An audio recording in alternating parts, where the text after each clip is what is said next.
매일 아침 책 읽기로 하루를 시작하는 행복 습관, 미라클 독서입니다. 오늘 함께 읽어볼 책은 럭키, 내 안에 잠든 운을 깨우는 7가지 법칙, 김도윤 지음, 북로망스에서 펴낸 책입니다. 차례, 프롤로그, 운이 좋았다고 말하는 사람들. 1장, 사람, 모든 기회는 사람에게서 온다. 2장, 관찰, 파도의 움직임을 읽을 수 있는가? 3장, 속도, 운의 마찰력을 줄이는 기술. 4장, 루틴, 일상에서 돌아가는 운명의 수레바퀴. 5장, 복귀, 나를 충분히 돌아보고 있는가? 6장, 긍정, 최악의 상황에도 잃지 말아야 할 것. 7장, 시도, 운을 만드는 최소한의 원칙. 에필로그, 내 파도를 기다리는 숙련된 서퍼처럼. 목차는 이렇게 되어 있고요. 프롤로그와 6장을 제외한 각 장마다 1부씩 읽어보도록 하겠습니다. 프롤로그, 운이 좋았다고 말하는 사람들. 나이 30에 대학을 졸업하고 서울에서 첫 직장 생활을 시작했다. 남들보다 늦은 나이였고 그리 좋은 대학을 나오지는 못했지만 성장에 대한 욕구가 넘쳤다. 매일매일 어떻게 하면 좀 더 빨리 성장할 수 있을지 고민했다. 창업, 석박사 학위 취득, 전문직 자격증 취득 등을 잠깐 떠올렸지만 이미 출발부터 늦은 나이였기에 남들과 똑같은 방법으로 덤벼들어서는 계속 뒤처질 수밖에 없다고 생각했다. 남들은 잘하지 않는 나만의 추월차선이 필요했다. 그런 고민 끝에 떠오른 솔루션이 사람이다. 성공하고 싶으면 일단 성공한 사람을 만나야 하지 않을까? 사실 우리 모두 인생을 2번 산다면 지금보다 훨씬 더 잘 살 수 있을 것이다. 이미 경험을 해봤으니, 뭐가 좋았고 뭐가 좋지 않았는지를 다 알게 되었으니, 다시 삶을 시작하면 훨씬 더 나은 선택을 하며 살 수 있다. 우린 누구도 인생을 2번 살 수 없지만 최소한 먼저 무언가를 경험한 다른 사람을 만날 수는 있다. 내가 가고 싶은 길을 먼저 걸어간 사람들의 이야기를 듣는 것이다. 그들의 이야기만큼 도움이 되는 인생 내비게이션이 또 있을까? 그렇게 나는 2011년부터 성공한 사람을 만나 인터뷰를 하기 시작했다. 처음에는 30대 초반의 청년으로서 배움을 청하겠다는 마음으로, 조금 지나서는 인터뷰를 정리해 책을 내겠다는 마음으로, 그리고 지금은 인터뷰를 영상으로 제작해 좋은 컨텐츠를 제작하겠다는 마음으로 인터뷰라는 한 가지 일을 꾸준히 하고 있다. 10년의 세월 동안 대기업 CEO, 국회의원, 장관, 슈퍼개미, 올림픽 금메달리스트, 탑 크리에이터 등 총 1000명이 넘는 사람을 만났다. 모든 만남이 좋았던 건 아니었다. 모든 사람이 훌륭했던 것도 아니었다. 하지만 모든 만남은 내게 큰 배움이 되었다. 어떤 분은 내게 큰 인사이트를 주었고, 어떤 분은 잘못된 모습을 통해 반면 교사의 가르침을 주었다. 그들을 통해 인생을 어떻게 살아가야 하는지 배웠고, 삶의 의미를 깨달았고, 그 과정을 통해 나를 찾을 수 있었다. 나이도, 성별도, 직업도 다른 1000명이 넘는 성공한 사람들을 만날 때마다 나는 늘 한 가지 같은 질문을 했다. 어떻게 성공할 수 있었나요? 비슷한 질문에 모두 약속이라도 한 듯이 똑같은 대답을 했다. 운이 좋았어요. 뻔하디 뻔한 이 대답이 처음에는 식상했던 것이 사실이다. 성공한 사람들이 책이나 강연에서 하나같이 하는 말에 불과했기 때문이다.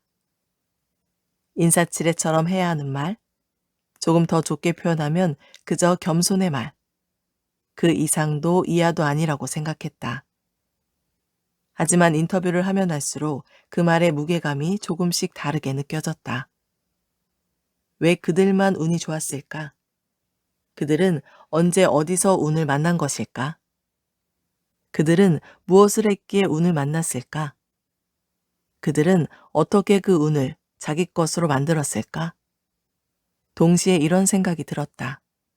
왜 우리에겐 그 운이 오지 않는 것일까? 운이 좋았어요. 라는 말의 이면에 숨어있는 의미를 매일같이 고민하던 어느 날, 택시를 타고 집으로 돌아오는 길에 이 문제를 풀 수 있는 작은 실마리를 얻었다. 아무 생각 없이 던진 내 질문과 이에 대한 택시기사님의 대답이 내가 잊고 있었던 한 기억을 떠올려줬다. 기사님은 지금까지 살았던 인생이 어떠신가요? 운이 안 좋았죠. 인생이 잘 안 풀렸어요. 그 말을 듣는 순간 무언가 벼락을 맞은 듯한 기분이 들었다. 이 말은 나이 40에 실직하고 택시 운전을 시작했던 아버지가 내게 자주 하던 말이기도 했다. 인생이 잘 안 풀렸어. 운이 없었지. 왜 성공한 사람은 운 덕분이라고 얘기하고 성공하지 못한 사람은 운 때문이라고 말할까? 인생에서 성공이란 것이 단순히 자신만의 노력으로 할 수 없는 것이라면 과연 성공한 사람들만 그 운을 만난 것일까? 인생을 살다 보면 3번의 기회는 찾아온다고 하는데 과연 우리는 그 운을 하나도 만나지 못한 걸까? 아니면 오긴 왔는데 그 운을 놓친 걸까? 만약 누구에게나 있다는 한 번의 운이 나를 찾아온다면 그 운을 어떻게 잡을 수 있는 걸까? 재테크에 조그만 관심이 있는 사람이라도 복리의 위력은 잘 알고 있을 것이다. 말 그대로 이자에 이자가 붙기 때문에 투자 기간이 길어질수록 원리금이 기하급수적으로 증가해 단리를 적용했을 때에 비해 엄청난 수익을 올리게 해준다. 그런데 투자에만 복리가 있을까? 아니, 우리 인생에서 성공의 열쇠를 만드는 것에도 복리가 있다. 바로 당신의 하루하루가 쌓여 만들어진 운의 복리가 그것이다. 그 눈덩이는 처음에는 보잘것없이 작을지 몰라도 하루하루 쌓이다 보면 어느새 인생 전체를 바꿀 정도로 거대해진다. 행운이라는 뜻의 영어 단어 럭키는 단순한 운이 아니다. 우리가 어떻게 행동하느냐에 따라 인생의 수많은 난관의 문을 열어주는 행운의 열쇠가 될 수 있다. 그래서 나는 이 책에서 럭키를 LUCK-KEY라고 부르려고 한다. 내가 찾은 운을 만드는 7가지 열쇠는 사람, 관찰, 속도, 루틴, 복귀, 긍정, 시도이다. 성공을 만드는, 돈이 모이는 럭키를 만들기 위한 비밀을 지금부터 하나씩 풀어보자. 1장, 사람. 모든 기회는 사람에게서 온다. 내가 통제할 수 없는 것이 운이라면 운은 어디에서 오는 걸까? 인생을 살면서 내가 한 노력을 운이라고 말하지는 않는다. 그렇다면 운은 누가 가져다 주는 걸까? 바로 질문 속에 답이 숨어 있다. 누가? 즉 사람이다. 운을 가져다 주는 건 사람일 수밖에 없다. 당신 옆에 누가 있는가? 사람은 무엇으로 성장할까? 3인 행필 유아사라는 말이 있다. 공자가 논어에서 한 말인데 세 사람이 길을 가면 반드시 스승으로 받들 만한 사람이 있다는 뜻이다. 제법 알려진 말이지만 이 말의 진짜 의미를 아는 사람은 많지 않다. 사람이 사람을 만나는 게 얼마나 중요한지를 강조하는 말인데 몇 가지 에피소드로 이 이야기를 풀어가는 게 이해가 쉬울 것 같다. 1988년 미국의 레이건 대통령이 모스크바 방문 당시 현지의 한 소년과 악수하는 장면이 찍힌 사진이 있다.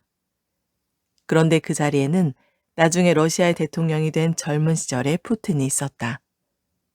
카메라를 목에 건 관광객으로 위장한 남자가 소련 KGB 요원 시절의 푸틴으로 추정되고 있다. 사진 속 인물이 실제 푸틴이 맞는지 아닌지에 대해선 지금도 여러 말이 있지만 이 사진을 촬영한 레이건 대통령의 전속 사진사였던 피트 수자는 레이건 도서관에 소장된 이 사진을 면밀히 검토한 후 푸틴이 확실하다는 결론을 내렸다. 우리나라에는 1982년 부산에서 법률사무소를 함께 운영하며 인권 변호사로 활동한 두 인물이 있다. 바로 16대 노무현 대통령과 19대 문재인 대통령이다.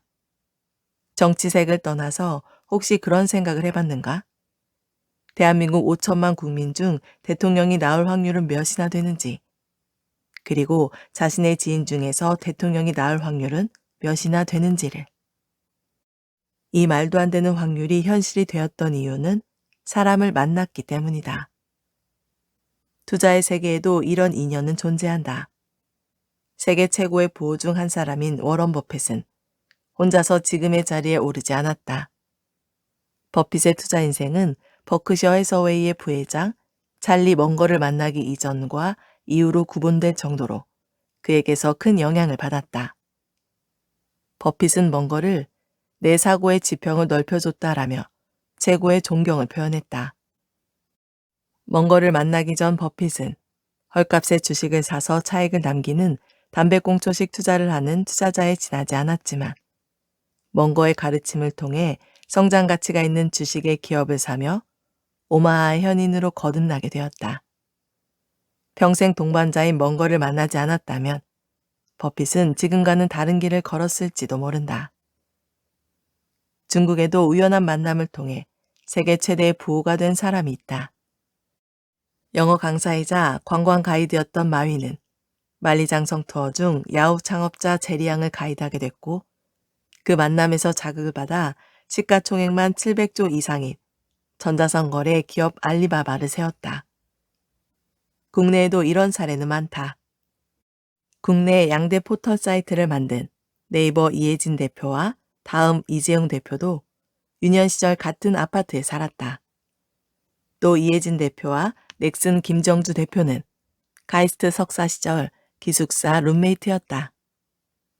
심지어 이해진 대표는 카카오 김범수 의장과 삼성 SDS 입사 동기로 같은 곳에서 직장 생활을 시작했다. 현재 코스피 시가총액 3위가 네이버, 4위가 카카오인데 이 모든 것이 단순한 우연이라고 생각되는가? 이와는 반대로 사람을 잘못 만나 불행해진 사례도 있다. 1960년대 영국의 연쇄살인마 이언 브레디와 마이라 힌들리라는 커플이다. 둘은 10대 어린이와 청소년을 5이나 살해했다. 스코틀랜드 글래스고의 슬럼가에서 접대부의 사생아로 태어난 이언 브레디는 어린 시절부터 절도를 비롯한 각종 범죄를 저질러 보호관찰을 받거나 소년원을 들락거렸다. 동물을 죽이는 등 가학적이고 폭력적인 성향도 지니고 있었다고 한다. 그에 반해 여자친구인 마이라 힌들리는 애정이 넘치는 가정에서 착실하게 자랐다. 가톨릭 신자로서 신앙심도 깊었고 심지어 아이와 동물도 좋아했다. 그런데 직장에서 이언 브레디를 만나 연인이 된 후 모든 것이 바뀌었다. 브레디가 제안한 살인 계획에 힌들리는 복종하고 동참했다. 사이코패스인 남자친구를 만난 힌들리는 결국 브레디의 살인을 도운 공범이자 살인자가 되었다. 양극단에 있는 사례를 들었지만 한 가지 확실한 것은 내 주변 사람들이 나에게 미치는 영향력은 생각보다 크다는 사실이다. 친구 따라 강남 간다는 말이 있다. 원래 자신은 할 마음이 없었는데 친구가 하니까 덩달아 하게 될 때 쓰는 말이다.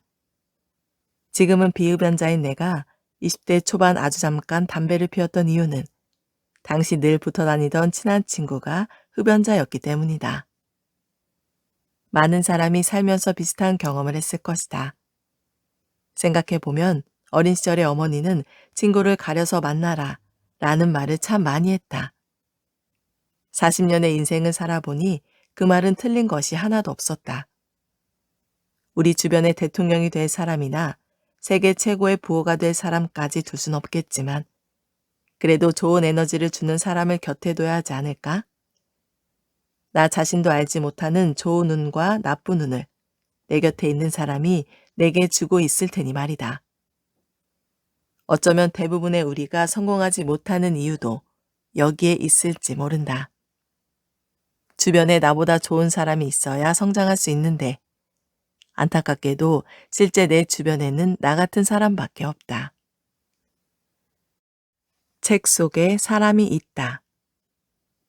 우리가 성공한 사람들을 직접 만나기는 쉽지 않다. 현재 내 위치에서 만날 수 없는 사람일 수도 있고 물리적으로, 시간적으로 한계가 있을 수도 있다. 그럴 때 필요한 것은 성공한 사람의 내공이 담겨 있는 책을 읽는 것이다. 나도 마찬가지였다. 1000명이 넘는 성공한 사람을 만났기에 3000권이 넘는 독서를 했기에 오랜 시간 작가로 살아온 나이기에 확실히 말할 수 있다. 책 한 권을 읽는 것은 그 사람을 한번 만나는 것 이상의 가치가 있다는 것을. 왜냐하면 그 책 한 권에는 그 사람 인생 전체가 담겨 있기 때문이다. 내가 아는 지인 중 책을 왜 읽어야 하는지 그 이유를 가장 잘 와닿게 설명해준 한 사업가의 이야기를 전할까 한다. 제 인생을 바꾼 건 그냥 책을 읽기 시작한 거예요. 왜냐면 제가 책을 읽기 전까지는 진짜 보잘것없는 인생이었거든요. 사회생활에 적응하지 못하고 집안에만 틀어박혀서 사는 운둔형 외톨이가 바로 저였어요. 그러던 제가 아르바이트를 시작했는데 거기 있던 여자들과도 대화를 잘해보고 싶은 마음이 들었어요. 그래서 어떻게 할까 고민하다가 책을 읽기로 한 거죠. 뭔가 잘하고 싶은 게 있었고 책에 답이 있을 것으로 생각하고 펼친 것뿐이었어요. 그런데 진짜 게임 공략집처럼 문제를 해결할 방법이 쓰여 있더라고요. 물론 실전과 이론의 차이는 있었어요. 그래도 확실한 건 나 혼자만 생각했을 때보다 확률이 훨씬 높아진다는 거예요. 결국 그 확률을 높이는 게 인생이란 게임에서 승리하는 길인 거잖아요. 내 머리로 생각하는 것에는 한계가 있어요. 남들보다 앞서가기도 어렵고 남들보다 뛰어난 생각을 하기도 어렵죠. 그런데 책이 그걸 할 수 있게 도와줘요. 책을 읽고 내게 도움이 되는 것을 하나씩 적용하다 보면 조금씩 성공 확률이 높아지는 거예요. 나 혼자 생각했을 때 10%였던 확률이 책을 읽으면 50%쯤으로 높아지는 거죠.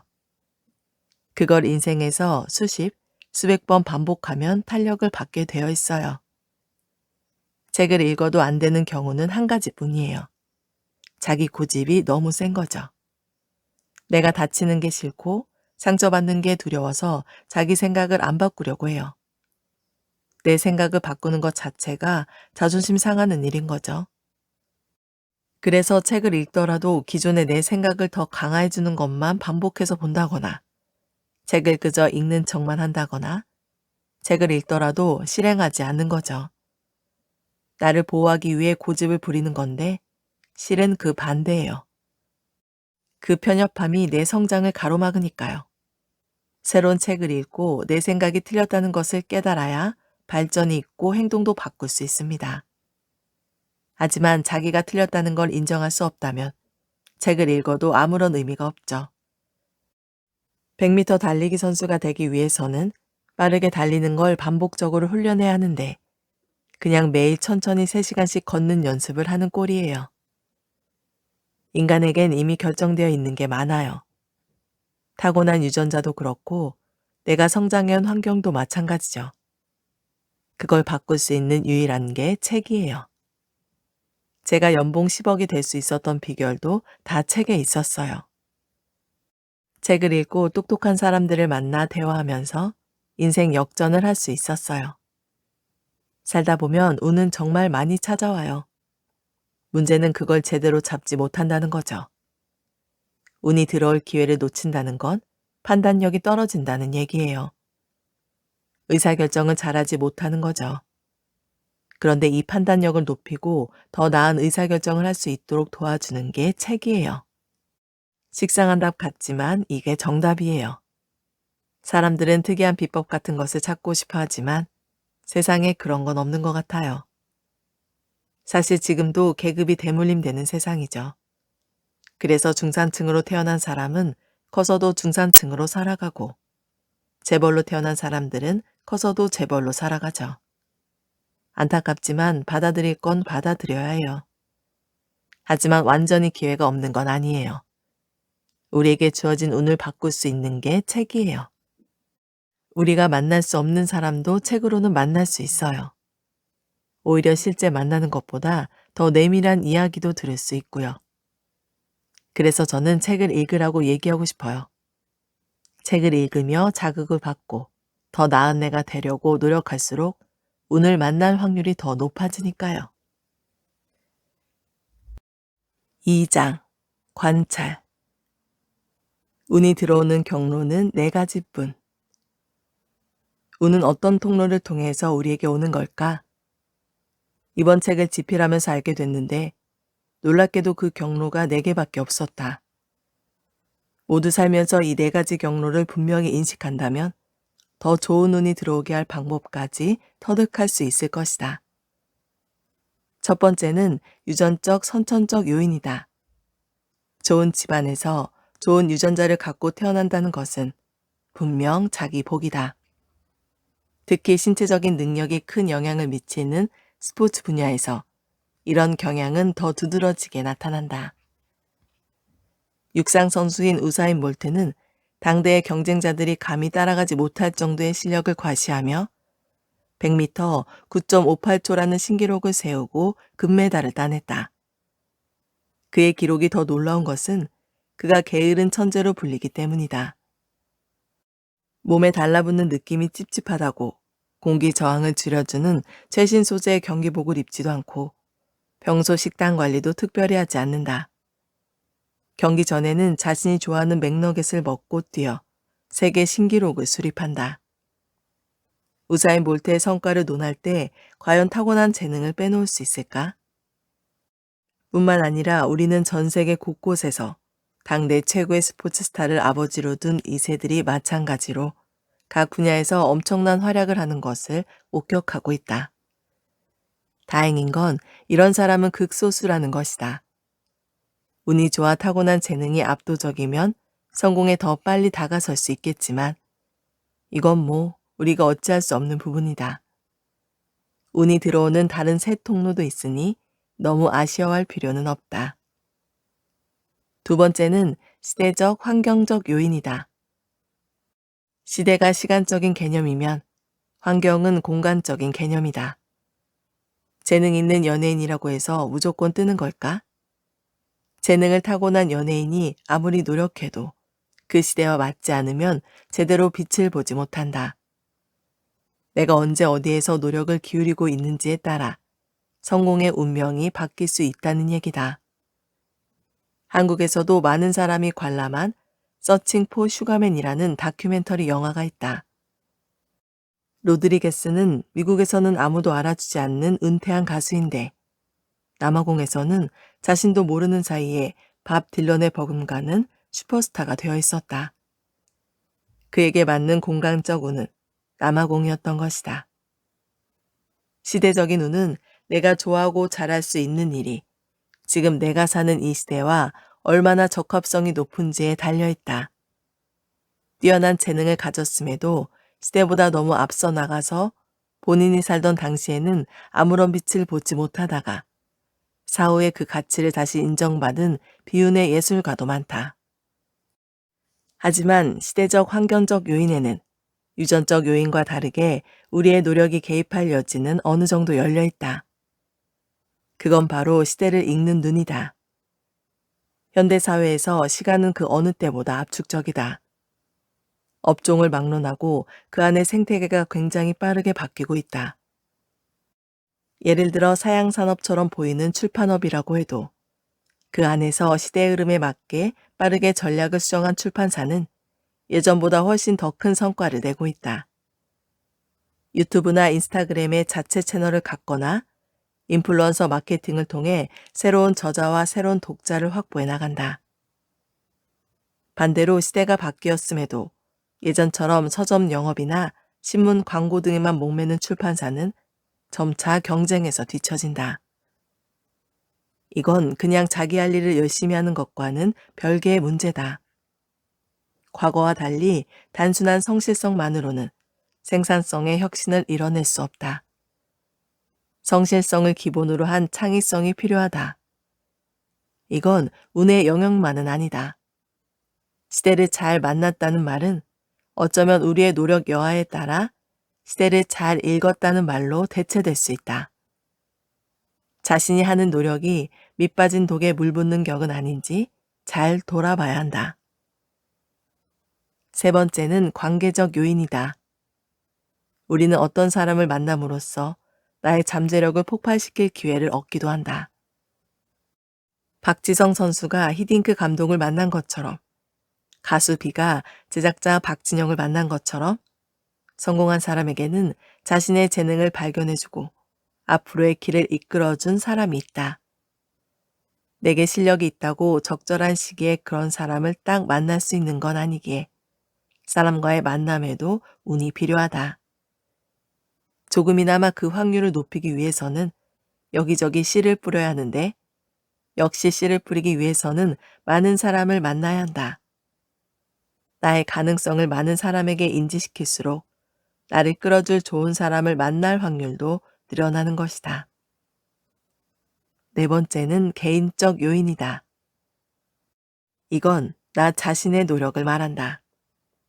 비중으로 따지면 전체의 4분의 1에 불과하지만 사실 이 개인적 요인이 없으면 나머지 요인이 차고 넘쳐도 아무 소용이 없다.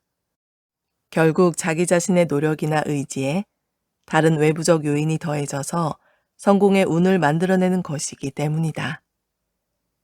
개인적 요인을 구성하는 세부적인 요소는 이것저것 많이 있겠지만 여기서는 단 한 가지만 언급하고자 한다. 바로 행동이다. 운을 잡으려면 시대를 보는 안목을 가지고 준비가 되어 있어야 하는데 그 모든 과정의 활용 점정은 행동이다. 준비만 하느라 아무 행동도 하지 않는 자에게 세상은 운을 허락하지 않는다. 이에 대해 한 화장품 회사 CEO가 이런 이야기를 들려줬다. 결국 뭔가를 행동으로 옮겼다는 게 중요해요. 누구보다 먼저 도전해 새로운 아이템으로 창업을 하고 제품을 낸다는 건 다 실천의 영역이에요. 이런 행동이 선행되어야 나중에 좋은 시장이 왔을 때 그 운을 자신의 것으로 만들 수 있죠. 저흰 마스크팩을 만들어 중국에 진출해 성공한 기업인데 별것 없이 운이 참 좋았다는 얘기를 많이 들었어요. 사실 마스크팩은 누구나 쉽게 만들 수 있는 거긴 하니까요. 그런데 저희가 빠르게 중국에 진출했고 마침 그때 한류 화장품 붐이 확 일어났어요.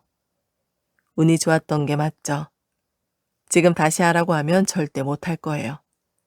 하지만 저희가 성공할 수 있었던 건 미리 행동했기 때문이었어요.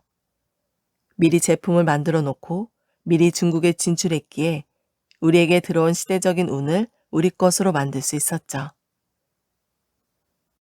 역시 시대가 주는 운을 잡게 하는 건 빠른 실행력이다. 스스로 움직여 행동하는 것은 운을 내 것으로 만드는 최소한의 자격이라고 할 수 있다. 모바일 시대가 된 후 설립 10년도 안 된 기업들이 1조 원 이상의 가치를 평가받는 사례가 많이 생기고 있다. 이른바 유니콘이라 불리는 기업들인데 대표적인 곳이 숙박시설이 하나도 없는 에어비앤비, 자동차를 보유하지 않은 우버 같은 기업이다.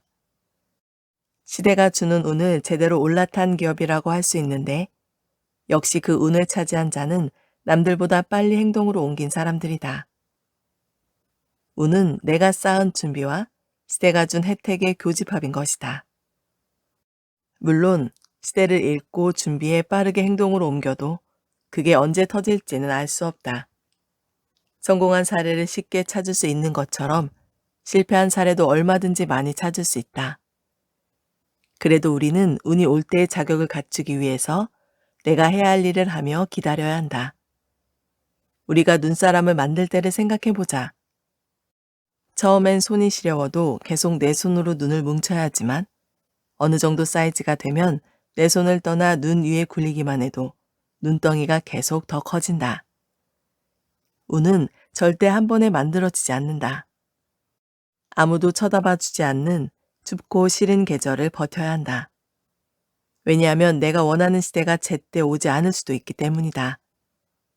그러나 시대와 사람, 내 노력이 만났을 때 거대한 눈덩이처럼 저절로 불어나 있는 나의 운을 확인할 수 있을 것이다. 우리는 그걸 운이 좋다고 표현한다. 3장. 속도. 우리가 운칠기삼을 말할 때 놓치고 있는 것. 우리는 흔히 운칠기삼이라는 말을 한다. 모든 일의 성패는 운이 7할을 차지하고 노력이 3할을 차지하는 것이어서 결국 운이 따라주지 않으면 일을 이루기 어렵다는 뜻이다. 나는 이 말에 동의하지만 더 정확한 이해를 위해 둘의 순서는 꼭 바꾸었으면 한다. 나와 같은 생각을 가진 이연투자자문 박선진 대표의 이야기를 들어보자. 운이 7할이긴 한데 순서가 바뀌었으면 해요. 운칠 기삼이 아니고 기삼 운칠이라고. 기삼을 앞에 놓는 거죠.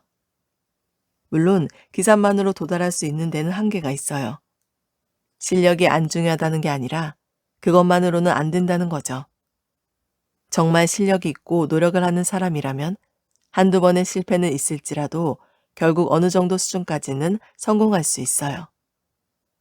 투자로 예를 들면 수십억 대의 부자는 노력만으로 충분한데 수백억, 수천억, 수조 원대의 부자는 운이 따라주지 않으면 절대 될 수 없는 거죠.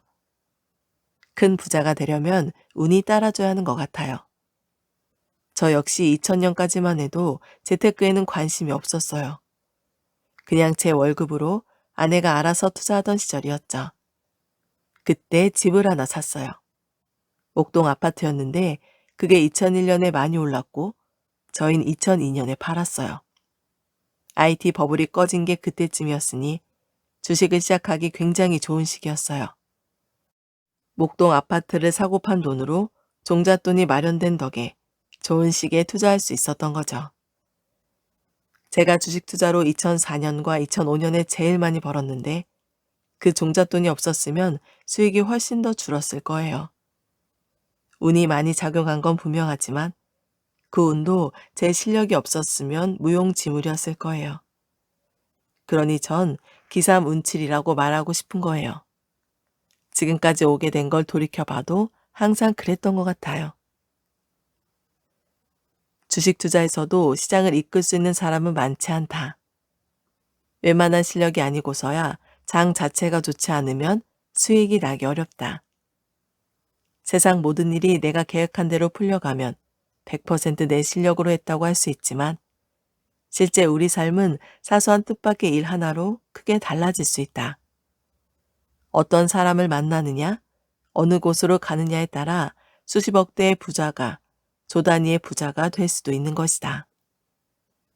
사업 분야에서도 마찬가지다. 정상에 올라간 사람에게 모든 것이 자신의 노력이나 실력 때문이냐고 물어보면 쉽게 답하지 못할 것이다.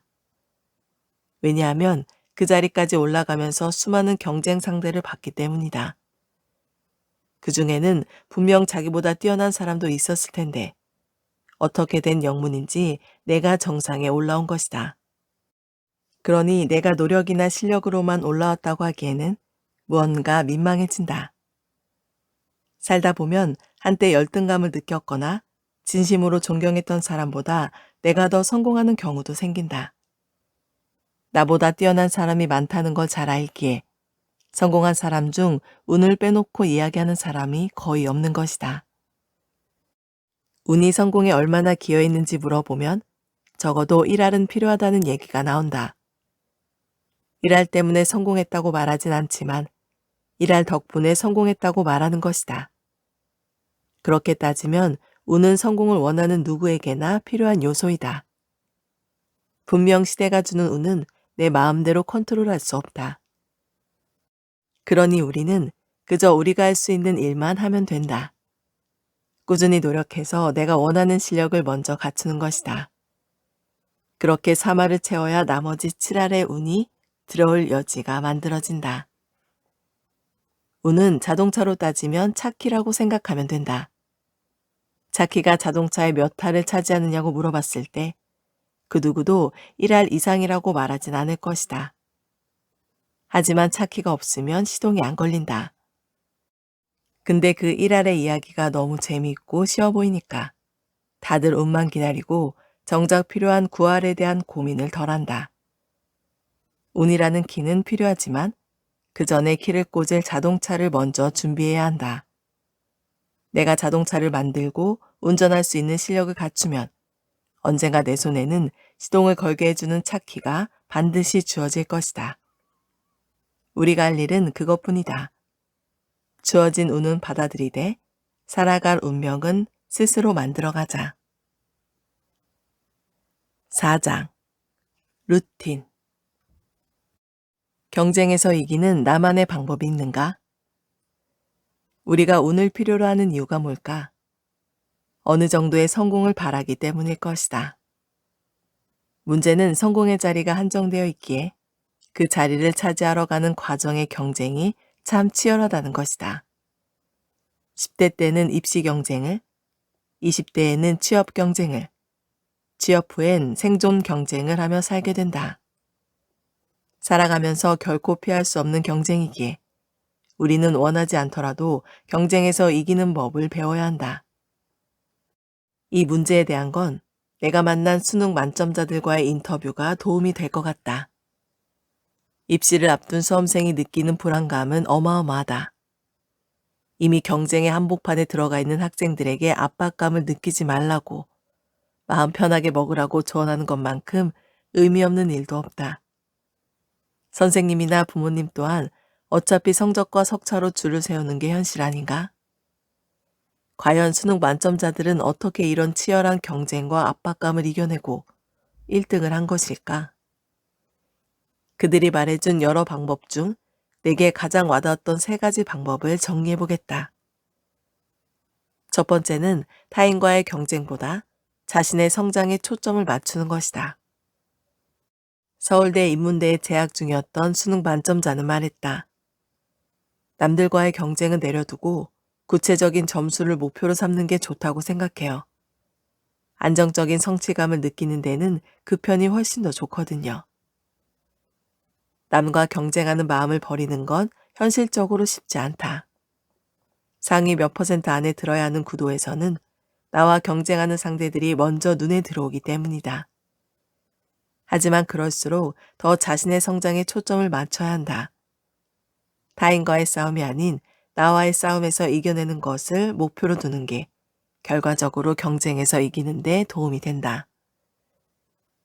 두 번째는 그냥 경쟁 자체를 압도해버리는 것이다. 서울대 경제학부에 재학 중이었던 수능 만점자는 고백했다.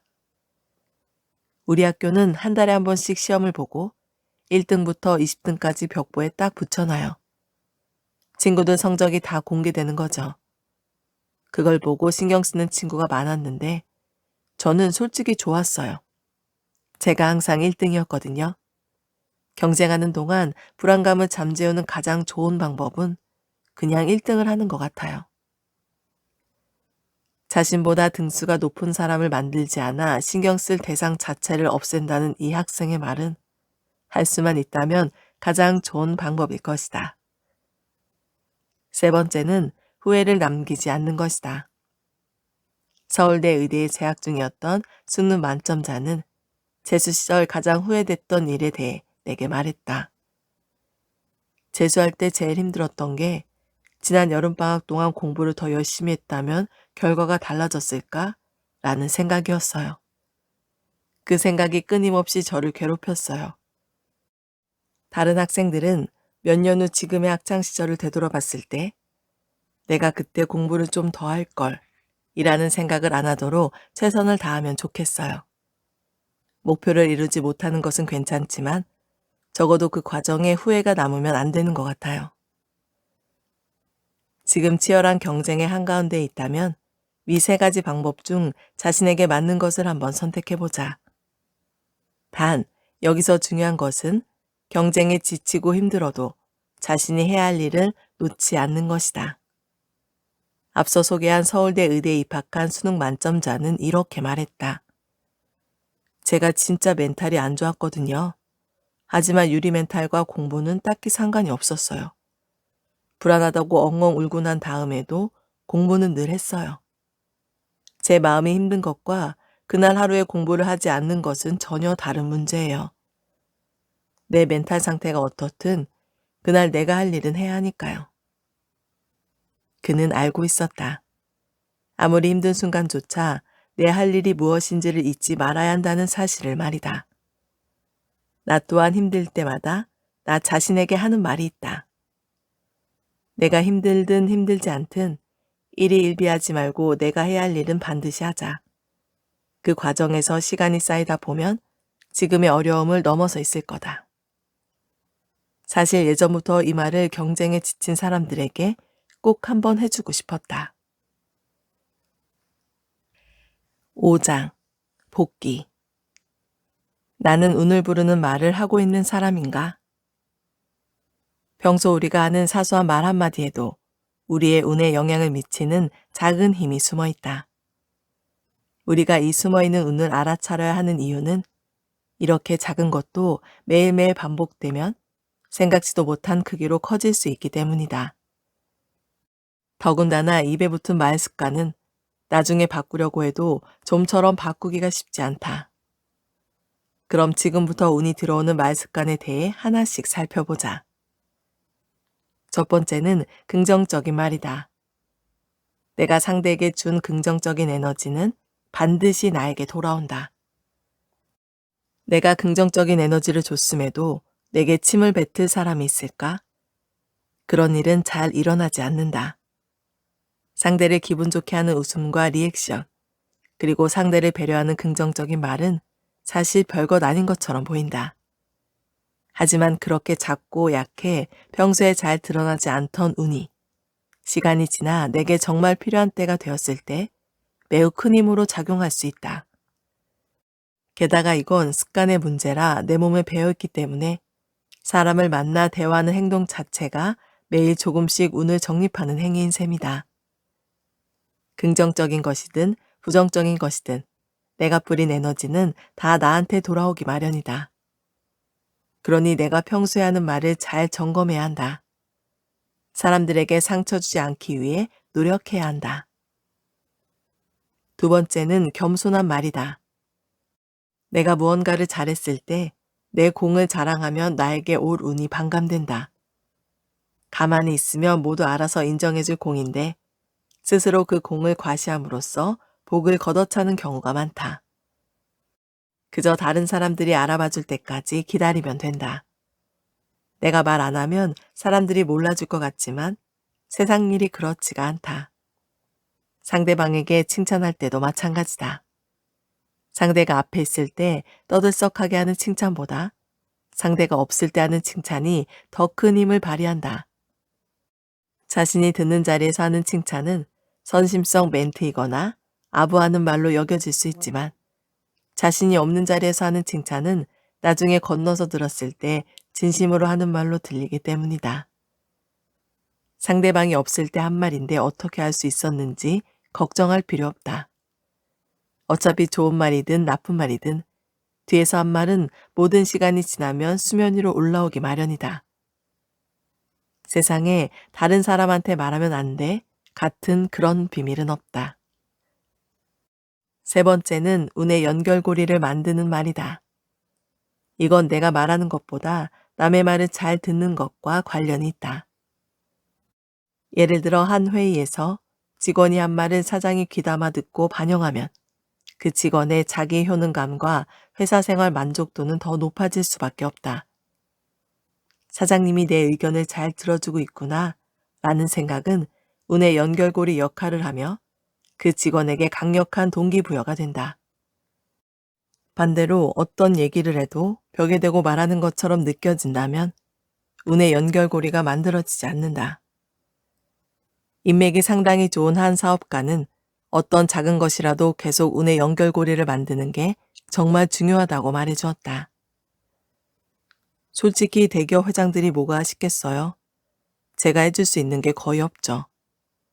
그런데 어느 날 한 회장님과 차를 마시고 있었는데 지나가는 말로 어느 방송 프로그램에 출연하고 싶다고 하시더라고요.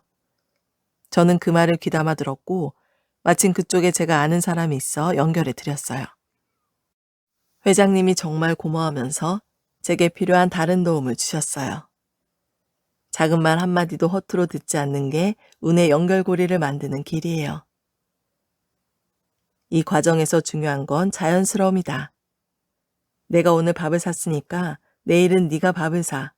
이것처럼 모든 게 다 철저하게 계산적이면 운의 연결고리는 사라진다. 바라는 것 없이 먼저 베풀고 상대가 원하는 것을 줄 수 있을 때 그런 말과 행동이 모여 신뢰가 쌓이는 것이다. 네 번째는 하지 않아도 될 말을 하지 않는 것이다. 태풍이 올 때는 태풍과 싸워 이겨야겠다고 맞서서는 안 된다. 소나무처럼 버티는 대신 풀처럼 눕는 지혜가 필요하다. 납작 엎드려서 태풍이 지나가길 기다리는 게 더 현명하기 때문이다. 하지만 많은 사람이 자기 감정에 못 이겨 속에 있는 말을 겉으로 꺼낸다.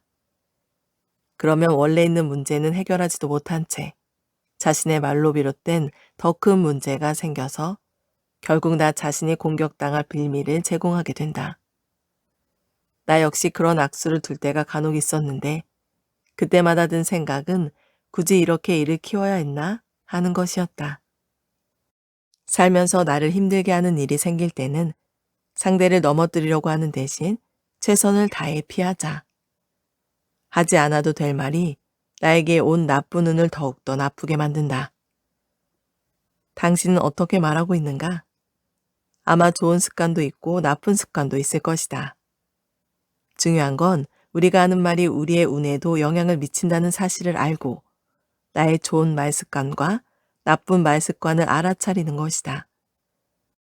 그 둘을 구분해 자신의 말 습관을 더 좋게 바꾸려고 노력한다면 당신의 운도 더 좋게 바뀌어 불시에 들이닥칠지 모를 어떤 불행을 막아줄 것이다. 7장 시도 두려움 없이 도전하는 사람들의 비밀. 운을 좌우하는 것 중 하나가 시도라는 이야기를 했다. 그렇다면 과연 어떤 사람이 살면서 실패할지도 모르는 일에도 시도를 잘할 수 있는 걸까? 불확실한 결과 앞에서도 두려움 없이 도전할 수 있는 사람은 누구일까? 이와 관련해 공감 가는 이야기를 들려준 한 작가의 말을 전할까 한다. 사실 부모 잘 만나는 게 좋은 운의 끝판왕이죠. 단순히 돈이 많은 부모를 얘기하는 게 아니에요. 부모가 자식에게 줄 수 있는 건 돈 말고도 많거든요. 성공하기 위해 계속 도전하려면 지구력과 의지력이 필요해요. 그건 어디서 길러질까요? 어려서부터 넌 안 돼. 너가 아무리 해도 되겠니? 같은 식의 부정적 피드백을 많이 받은 사람이 그게 가능할까요? 너는 잘 될 거다. 나는 너를 믿는다. 같은 긍정적인 피드백을 많이 받은 사람이 실패에 대한 두려움 없이 더 많은 시도를 할 수 있지 않을까요? 넘어져도 넌 다시 일어날 수 있어. 네 뒤에는 언제나 널 믿고 도와주는 든든한 아빠와 엄마가 있어. 힘들면 와서 말해. 우리가 도와줄게. 넌 잘할 수 있어. 설사 실패하더라도 이런 얘기를 많이 들은 아이들이 커서도 계속 도전할 수 있는 거죠. 이처럼 긍정적 피드백을 해주는 부모는 실패했을 때도 앞으로 나아갈 힘을 주는 반면 부정적 피드백을 해주는 부모는 자식을 바로 패배자로 만들어 버리죠. 그런 측면에서 저는 좋은 부모님을 만난 것 같아요. 어머니는 늘 저한테 넌 할 수 있다. 엄마는 널 믿고 기다릴게. 같은 말을 해주셨거든요. 저 또한 자식들에게 긍정적인 피드백을 해주려고 노력합니다. 조금 뒤처지고 느린 아이에게는 더 가까이 가서 힘이 나는 말을 해주려고 하고 친밀한 관계를 유지하려고 더 애를 쓰죠. 그게 부모가 아이에게 줄 수 있는 가장 위대한 유산이 아닐까 싶어요. 어릴 적 부모에게 사랑을 많이 받은 사람일수록 정서적으로 안정이 되어 있다. 반대로 어릴 때 부모의 사랑을 못 받고 자란 사람일수록 자아가 심리적으로 불안정한 경우가 많다. 자아가 흠집나는 걸 두려워하다 보니 방어적인 성격을 갖게 되고 자격지심이나 피해의식도 남들보다 쉽게 생긴다. 한번 실패했어도 다시 도전하면 성공할 가능성이 충분히 있음에도 지레 겁먹고 포기한다. 상황 자체를 부정적으로 보는 습관에 길들어 있기 때문이다. 좋은 부모를 만나는 운이 내게 없었다면 어떻게 해야 할까? 긍정적인 피드백을 해주고 나를 지지해주는 다른 사람을 만나야 한다. 특히 평생을 옆에서 함께하게 될 배우자의 선택이 중요하다. 실제로 배우자를 잘 만나 갑자기 운이 트는 사람이 종종 있다. 긍정적인 피드백으로 자신의 운을 키워주는 사람이었던 것이다. 우리는 스스로 부모를 선택할 순 없지만 배우자는 선택할 수 있다. 또한 내 자식에게 긍정적인 피드백을 해주는 것 또한 나의 선택이다. 운은 타고나지 못해도 운을 만드는 역량은 키울 수 있고 키워줄 수 있다. 인생이란 긴 마라톤에서 지치지 않고 뛰어가는 힘의 원천이 되는 것은 그런 사랑의 마음이다. 그러니 당신 주변의 사람에게도 당신이 그런 사람이 되어주자. 당신이 해주는 긍정적인 피드백이 따뜻한 사랑과 확고한 지지가 당신의 소중한 사람에게 가장 좋은 운이 되어줄 테니까. 여기까지 김 작가님의 럭키 읽어보았습니다. 좋은 내용들이 많아서 간추리기가 쉽지 않았는데요. 구매해서 정독, 완독하시길 적극 추천드립니다. 오늘 미라클 독서는 여기까지 읽도록 하겠습니다. 오늘도 감사합니다.